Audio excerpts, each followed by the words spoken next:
আমার কাছে প্রত্যেকটা অ্যাওয়ার্ডই অনেক বেশি স্পেশাল। আমি বরাবরই বলি এটা আমার কাছে মনে হয় যে যখন আমি প্রথমবার কোনো একটা অ্যাওয়ার্ডে আমি নমিনেশন পেলাম, তখনই মনে হয় যে ওইটাই আমার কাছে অনেক বড় ব্যাপার হয়ে দাঁড়ায়, যে নমিনেশনটা অনেক বড় ব্যাপার, পার্টিসিপেট করাটা ব্যাপার, অনেক বড় ব্যাপার আমার কাছে। সেখান থেকে জিতে আসা তো অনেক বড় কিছু আমার জন্য। আর যেভাবে আপনারা অনেক বেশি ভালোবাসা দিয়েছেন রঙিলা কিতাবকে, সেটা আসলে আমার জন্য বলতে গেলে মাইল ফলকই। কারণ ওরকম একটা জার্নি, মাদারহুড নিয়ে একটা গল্প, এবং আমার নিজের জীবনেও আসলে মাদারহুডের যে জার্নিটা, ওইটার এক্সপিরিয়েন্সটাও আসলে অনেক বেশি এখানে।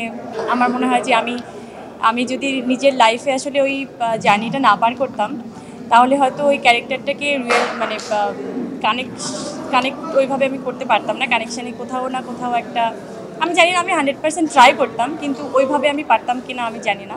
কিন্তু আমার জীবনের ব্যক্তিগত জার্নিটা অনেক বেশি সহজ করে দিয়েছে এই রঙিলা কিতাবের ক্যারেক্টারটা করার জন্য।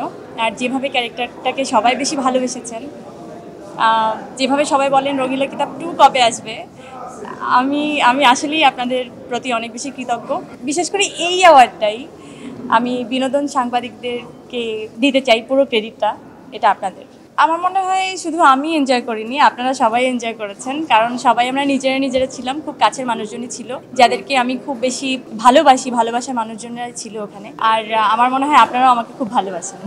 আর সেই ভালোবাসা থেকেই আপনারা ওখানে গেছিলেন, সবাই বেশি এনজয় করেছেন, আমি এটা বিশ্বাস করি। যখন বিনোদন সাংবাদিকরা সবাই মিলে একটা প্রোগ্রাম করে, ওটা তো আসলে বিনোদিত না হয়ে কোথায় যাবে, এটাতে কোনো সুযোগ নেই। খুব বেশি ভালো লেগেছে, শৃঙ্খলার মধ্যে একটা সুন্দর পরিবেশে আপনারা সুন্দর একটা আয়োজন করেছেন। ডেফিনেটলি এটা অ্যাপ্রিসিয়েশন করার মতো একটা বিষয়। Thank you so much.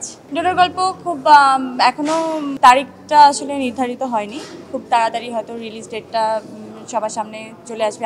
আমি আসলে জানি না, আমার মনে হয় খুব তাড়াতাড়ি সবাই জানতে পারবেন। দেখা যাক, আমিও অপেক্ষা করছি সবার।